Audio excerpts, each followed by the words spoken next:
children. You got to keep people out of the kitchen. Out of the kitchen. And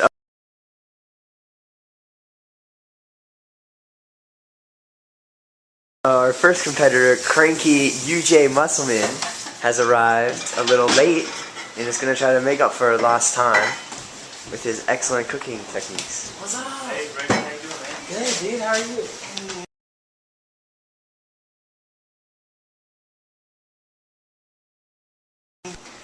You know, Bob, I think there's a lot of versatility in this round of the game. Allowing contestants to choose 2 of the 3 ingredients certainly is going to contribute to a variety of different dishes.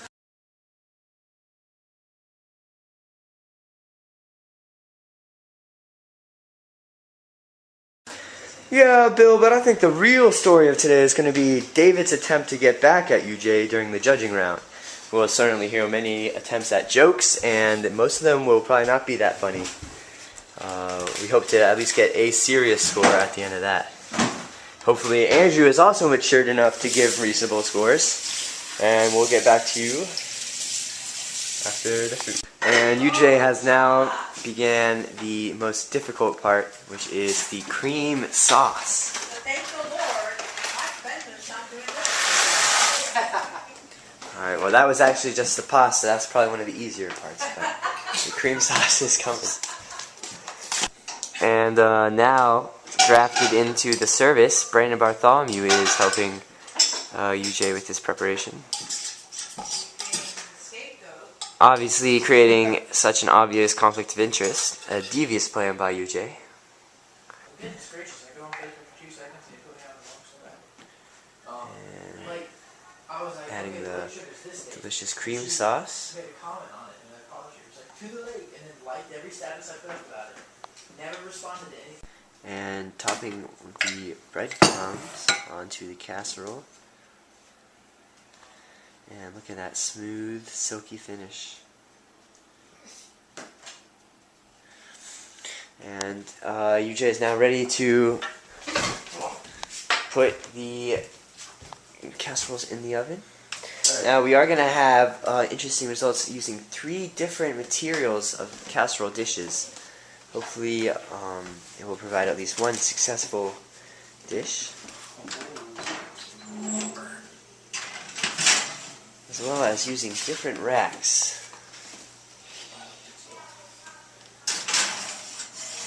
And just a reminder that the main ingredients are, or the basket ingredients are wheat berries, cheese, and seafood. And Orpajana has chosen to use a variety of cheeses and tuna as his primary seafood. And these are the judge sheets that I have precariously made, and they reflect the Chopped TV show with portions on creativity, presentation, and taste.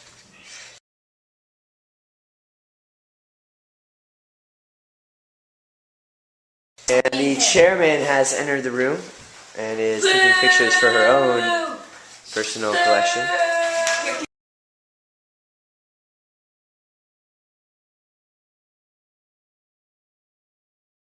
And let me just get a shot here of the whole table.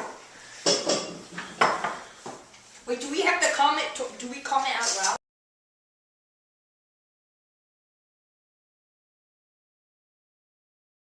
Nope, you just make notes until the very end. Do we share the notes though?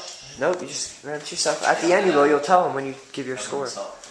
You either gotta put it on.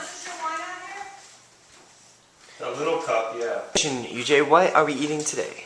The ingredients were seafood, wheat berries, and cheese.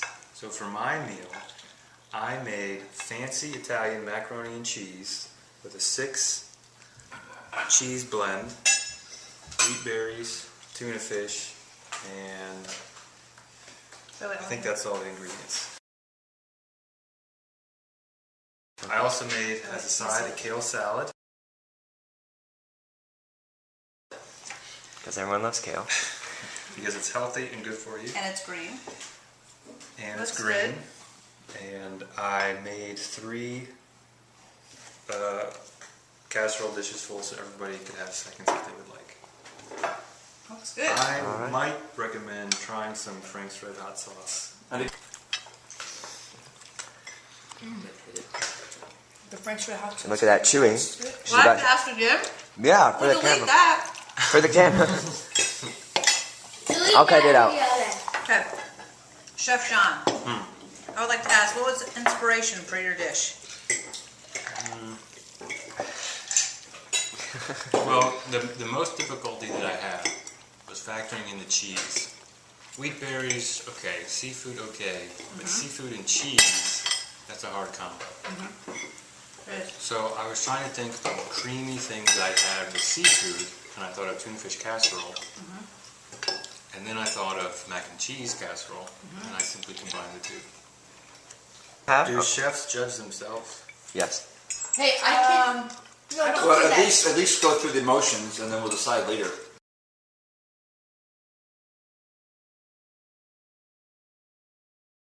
Hey, They should at least keep the scores, so keep notes on the scores. So Benjamin. This is where I had my problem last time, is that you might get people that always judged 5s across the board, except for one person, and they judge 8s, and that one person when they cook, everyone else is going to be 5s, and so he gets penalized by it.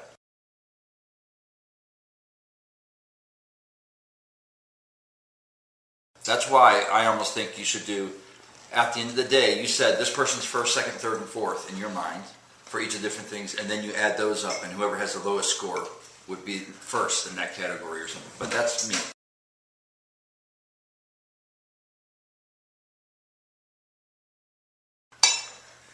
Well, since David dropped out this year, there's just That number, right? I explain first, and then I say the number. Keep them on the edge of their seat. He is not We fine. apologize that we have missed the chairman's judging and Chef Michael's judging. Here, I'll hold it. However, we are now Let me point it at you. going now to interviewing bystanders. the most point it. important chef's judging.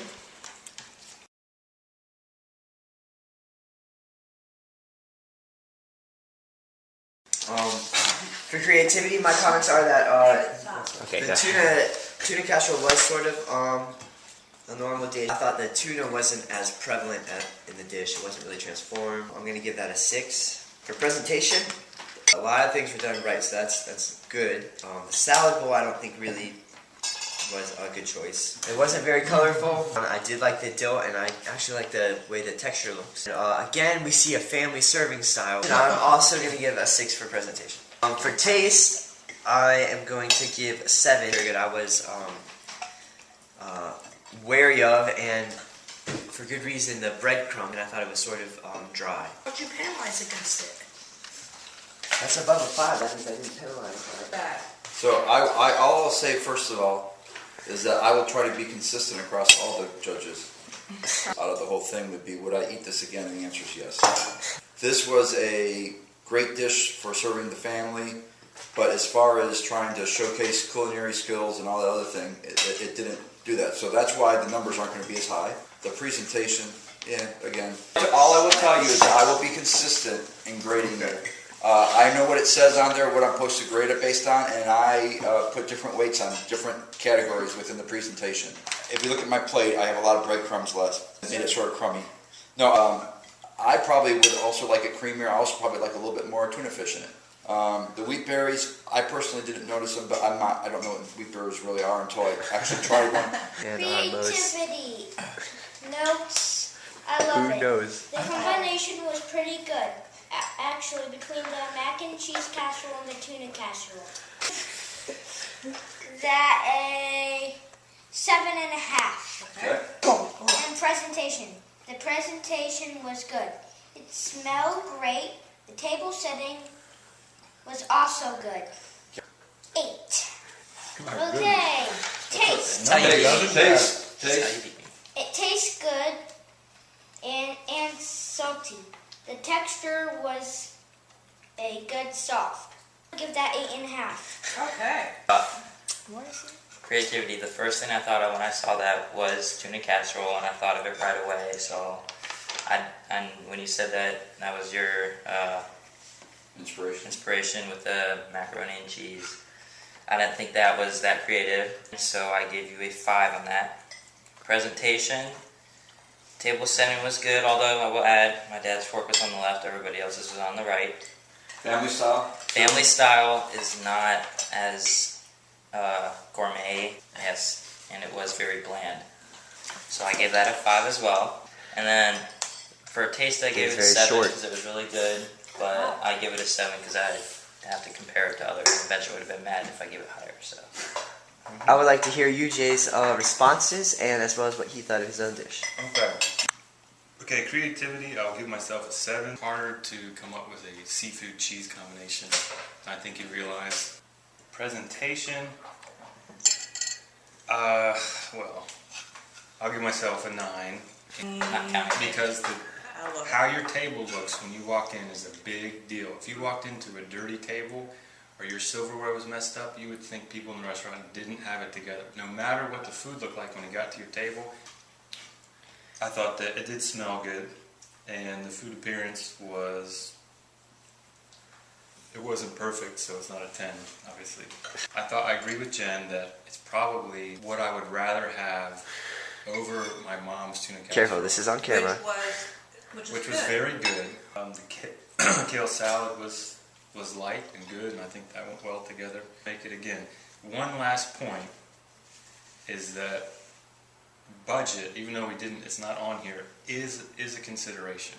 Oh, also next time I would put more dill all throughout. I think that would have been good. But that also is not my fault since somebody mowed down a dill plant. Was there wine in your There was cream only base? one little one left. UJ, That was the one I sprayed with weed killer. was there wine in your cream base? I'm joking.